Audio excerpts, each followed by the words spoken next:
రీసెంట్‌గా మేము విన్నాము ఒక మూవీలో గూడా మీరు యాక్ట్ జేస్తున్నారు అని జెప్పి తెలిసింది మాకు. సో, మరి ఎంతవరకు అవునవును. షూట్ జరుగుతుంది.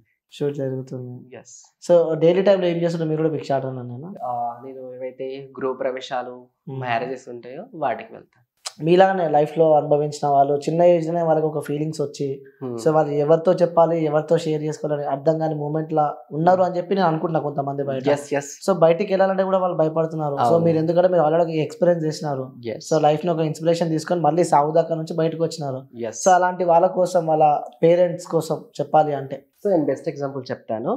నేను నా ఇంటర్వ్యూస్ యూట్యూబ్‌లో చూసాడంటే తనొక ఇప్పుడు degree first year Khammam district అబ్బాయిది. హ్మ్. ఒక గవర్నమెంట్ హాస్టల్‌లో చదువుతున్నాడు I think. Okay. Residential hostel అనుకుంటా. హ్మ్. ఆ హాస్టల్ చదువుతుండు. ఆ అబ్బాయి నాకు మెసేజ్ చేస్తూనే ఉన్నాడు ఇన్‌స్టాలో. నేను చూసుకోలేదన్నమాట. ఎవరైతే నా పక్కన ఉన్న అమ్మాయి, నా కోడలు ఎవరైతే ఉన్నారో హ్మ్. నేను రెస్పాన్స్ అవ్వట్లేదని చెప్పి తనకు మెసేజ్ చేశాడు. తను రెస్పాన్స్ అయింది. రెస్పాన్స్ అయిన తర్వాత ఈ వెంటనే ఆ అబ్బాయి వీడియో కాల్ చేసిన తర్వాత ఏడవడం స్టార్ట్ చేశాడు. ఓకే. "ఎందుకు ఏడుస్తున్నావు నాన్న" అని చెప్పి తను అడిగింది. హ్మ్. అంటే "అక్క నాకు హెల్ప్ చేసేవాళ్ళు ఎవ్వరు లేరు.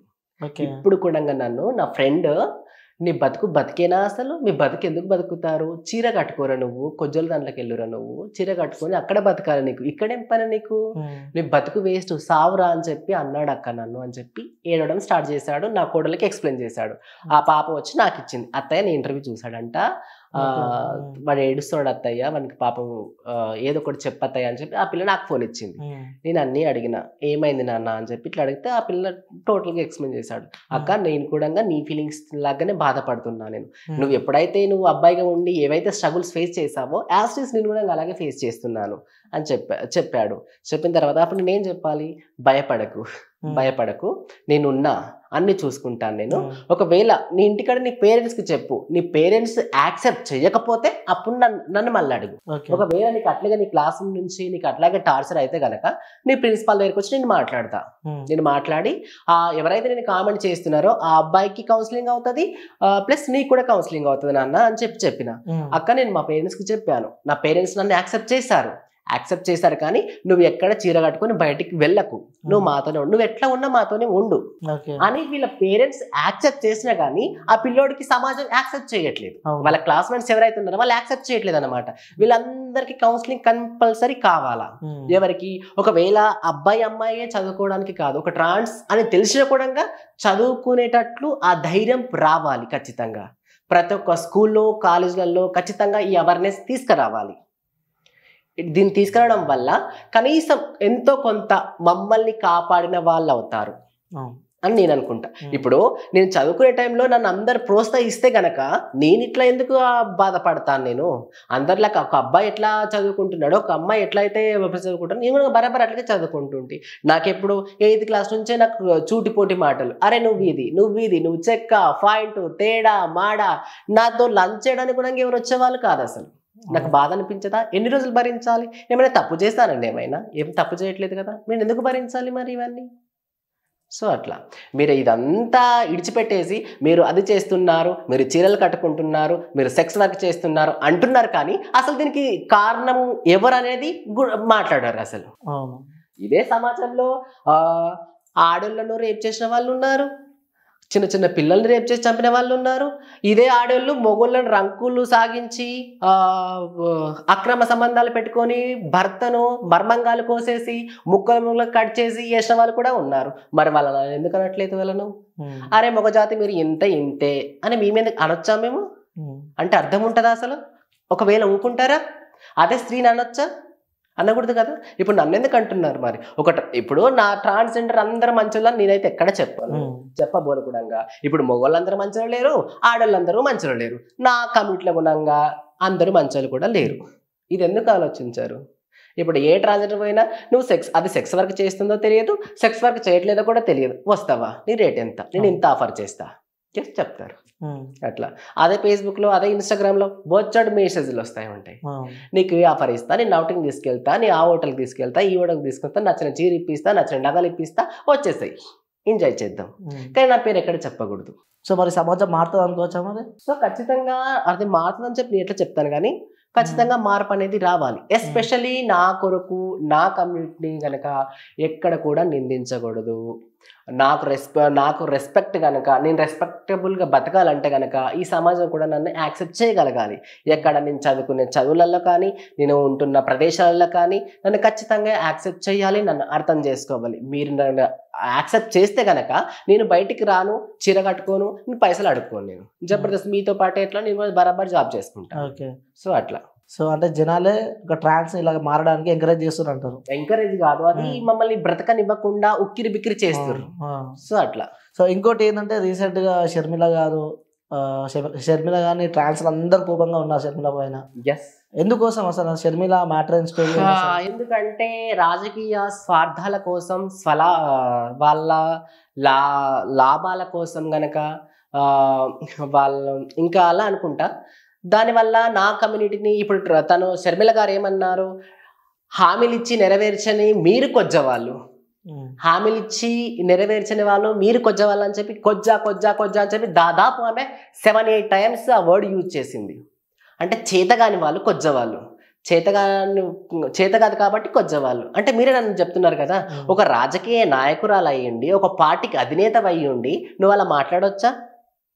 ఇంతకుముందు ఏమైంది, శంకర్ నాయక్ మహబూబాబాద్ ఎమ్మెల్యే శంకర్ నాయక్ గారు ఈ మాట అన్నారన్నమాట. కొజ్జా అనేవాడు యూజ్ చేయడం వల్ల ఈ షర్మిల గారు దానికి రివర్స్ కౌంటర్ వేసింది. కానీ ఇప్పుడు శంకర్ నాయక్ ఎవరైతే ఉన్నారో ఇప్పుడు తను ఒక్కసారి అనొచ్చు, కానీ ఈమె ఎన్నిసార్లు మాట్లాడింది ఆ వర్డ్. అంటే ఇక్కడ తెలంగాణ అని చెప్పి వదిలిపెట్టి ఇక్కడ ఆంధ్ర అని చెప్పి పట్టుకున్నారు అని చెప్పి కూడా అనిపిస్తుంది వైఎస్ఆర్సీపీ పార్టీ వాళ్ళు. అలా కాదు, శంకర్ నాయక్ తెలంగాణ వాడు కాబట్టి, ఈ షర్మిల ఆంధ్ర నుంచి వచ్చింది కాబట్టి సో షర్మిలను ఎక్కువ టార్గెట్ చేస్తున్నారు, శంకర్ నాయక్ ని టార్గెట్ చేస్తలేడు.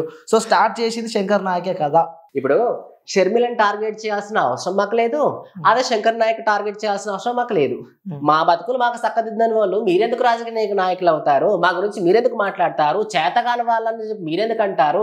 నిజంగా షర్మిలకు కానీ శంకర్ నాయక్ కానీ శాస్త్రాలు పురాణాలు తెలిసింటే కనుక, నా చరిత్రలు తెలిసింటే కనుక మీరు నా గురించి ఇట్లా ఇంత హీనంగా చేతగాని వాళ్ళ లెక్క మాట్లాడే వాళ్ళు కానే కాదు. మీకేమైనా రాజకీయాలు చేయాలనుకుంటే కనుక మీ స్వార్థం కోసం ఏమైనా చేసుకోండి, మమ్మల్ని ఎందుకు బయటకు లాగుతారు? ఇప్పటికే మాకు ఇజ్జత్ లేకుండా మేము బతుకుతున్నాము, మా బతికేదో మేము బతుకుతున్నాము, మా పైన మీకు పని చేయకుండా చేత కాదు, కానీ మా పైన మమ్మల్ని కించపరిచే విధంగా మాట్లాడడానికి మీకు వస్తుందా? అది పక్క రాష్ట్రము షర్మిలమ్మని, మన రాష్ట్రము శంకర్ నాయక్ అని చెప్పి ఇక్కడ ఎవరిని మేము నెత్తిలెత్తుకోవట్లేదు, ఎవరిని చంగలెత్తుకోవట్లేదు అన్నమాట. మేము అందరినీ అలాగే ఎదురు షర్మిల సభలను అడ్డుకుంటారు ఫ్రాన్స్ లో వచ్చి. ఖచ్చితంగా కదా. అప్పుడు శంకర్ నాయక్ సభలు ఎందుకు అడ్డుకోరు? ఎందుకు అడ్డుకోరు? ఖచ్చితంగా అది కూడా జరుగుతుండొచ్చు. అంటే షర్మిల స్టేట్మెంట్ చూసినా, సో శంకర్ నాయక్ చూడలేదు, సో అందుకోసం అడుగుతున్నా. సో అది ఖచ్చితంగా శంకర్ నాయక్ కూడా ఇది తెలుసుకుంటారని నేను అనుకుంటున్నాను. అంటే శంకర్ నాయక్ ఒక విధంగా మాట్లాడారన్నమాట. శంకర్ నాయక్ ఒక విధంగా మాట్లాడితే ఈమె సూటిగా వేసేసింది మాకు. 10 సార్లు పేరు పెట్టి పిలిచినందుకు మీకు కోపం వచ్చింది. ఎస్. కానీ లాస్ట్ గా ఏం యూజ్ చేసింది, ఇజ్రాయల్ అంటే నాకు గౌరవమే, ఇజ్రాయల్ కూడా నా మనసులో కూడా ఉన్నారు, నువ్వు అన్ని కుచ్చేసిన తర్వాత నువ్వు టాబ్లెట్ ఇస్తే ఏం లాభం చెప్పు? బాధ అయితే మాకు కలిగే ఉంది కదా. ఏ గవర్నమెంట్ వస్తే మీరు ట్రాన్స్ కి న్యాయం జరుగుతుంది అనుకుంటారు మీరు? నేను ఏ గవర్నమెంట్ వచ్చినా నా బతుకు ఇలాగే ఉంటుందని బరాబర్ చెప్పుకుంటాను. చాలా మంది ఇప్పుడు అమ్మాయిలు కానీ అబ్బాయిలు కానీ ఎమ్మెల్యేలు ఎంపీలు చాలా మంది ఉన్నారు, ఎందుకు ఒక ట్రాన్స్ ఒక ఎమ్మెల్యే కాలేకపోతుంది, ఒక పొలిటీషియన్ కాలేకపోతుంది? దురదృష్టం ఏమిటంటే మన తెలంగాణ రాష్ట్రం, ఎస్పెషల్లీ మన తెలంగాణ స్టేట్ లో ఎక్కడ కూడా ట్రాన్స్ కి ఒక అవకాశం ఇచ్చింది కూడా లేదు. లాస్ట్ ఎన్నికల్లో చంద్రముఖి మమ్మీకి ఎక్కడ గోష్ మహల్ నుంచి ఎమ్మెల్యే టికెట్ ఇచ్చారు, కానీ అక్కడ కొనంగా అనుకున్నంత స్థాయికి తను వెళ్ళలేకపోయింది. సో అలా ఉందంటారు. నా రైట్స్ నాకు ఇవ్వని ఈ గవర్నమెంట్ నాకు పొలిటిక్ ఈ దాంట్లో రాజకీయాల్లోకి నాకు స్థానం ఇస్తా అని చెప్పి నేను ఎట్లా అనుకుంటా? చివరిగా మీ ట్రాన్స్ వాళ్ళ గురించి మా ఛానల్ వాళ్ళకి చెప్పాలి అంటే ఏం చెప్తారు? సో అంటే ఎలా అంటే ఇప్పుడు బయట చాలా మంది ట్రాన్స్ మీలానే చాలా మంది వెళ్తుంటారు, సో కొంతమంది అన్న ఇన్స్పైర్ అయ్యి వాళ్ళని ఏమనకుండా ఉండాలి అని మీ మాటలో చెప్పాలంటే మా వ్యూయర్స్కి. సో నేనేమని చెప్తున్నా అంటే, హిట్టీ నుంచి ఏ పేరెంట్స్కి అయినా కూడా ఒక అబ్బాయి పెరిగి పెద్ద అయిన తర్వాత, ఒక టీనేజ్ వచ్చిన తర్వాత అబ్బాయి ఖచ్చితంగా ఒక డిఫరెంట్ యాంగిల్ కనిపిస్తున్న వెంటనే ఆ అబ్బాయిని పాయింట్అవుట్ చేసి వాడిని హింసించి కొట్టడము తిట్టడము రకరకాలుగా హింసించడం దయచేసి మానుకోవాలి. అలా చేయడం వల్ల కొందరు అబ్బాయిలు ఎవరికి చెప్పుకోవాలని అర్థం కాక సూసైడ్ చేసుకునే వాళ్ళు కూడా ఉంటారు. సో ఇది మెయిన్ థింగ్ అనమాట. ఇప్పుడు నేనంటే నాకు ధైర్యం వచ్చేసింది, ఒకరిని చూసి నాకు ధైర్యం వచ్చేసింది, బయటికి వచ్చాను. నాలాంటి వాళ్ళు బయటికి రాకుండా తెలియక ఏం చేయాలో అర్థం కాక సూసైడ్ చేసుకునే వాళ్ళు చాలా మంది ఉంటారు అనమాట. ఒకవేళ పెరిగి పెద్ద అయిన తర్వాత ఏదో ఫ్యామిలీ బలవంతం కోసమో సమాజం మెప్పు కోసమో ఒక ట్రాన్స్జెండర్ అయ్యుండి కూడా అమ్మాయితో మ్యారేజ్ చేస్తే కనుక అప్పుడు ఏమవుతుంది, రివర్స్ అవుతుంది. అప్పుడు ఏమవుతుంది, అమ్మాయి వీడు చేతగానోడు, వీడు చెక్కగాడు, అది ఇది సమాజానికి ఇంకా వాడికి సూటిపోటలు మాటలు. అప్పుడు వాడు ఏం చేయాలి, మెడ కురుతాడేసుకోవాలి. సో ఇంకోటి చిన్న అనమాట, సో ఇది చిన్న గేమ్ లాంటిది. సో నేను పేర్లు చెప్తా, సో ఎగ్జాంపుల్ నేను కొన్ని క్వశ్చన్స్ అడుగుతా, సో దానికి ఆన్సర్ చెప్పాలి. నేను చిన్నవి అడుగుతా అనమాట, సో దానికి మీరు ఆన్సర్ చెప్పాలి. సో మీ favourite hero? Vijay Devarakonda. Heroine Anushka Shetty. So thank you అండి, thank you so much Akshaya Princy గారు. Thank you. సో మీరు కూడా అనుకున్న గోల్స్కి రీచ్ కావాలని చెప్పి, అలాగే చాలామంది ఇలా ట్రాన్స్ కావాలని అనుకొని ఇబ్బంది పడే చాలా వాళ్ళకి ఒక మంచి మోటివేషనల్ స్పీచ్ అయితే మాకు ఇచ్చారు. సో మీరు అనుకున్నట్టు గవర్నమెంట్ కూడా అనుకున్నట్టు మీకు అన్ని విధాలుగా హెల్ప్ కావాలని చెప్పి మా హెడ్ టీవీ నుంచి మనస్ఫూర్తిగా కోరుతున్నాం.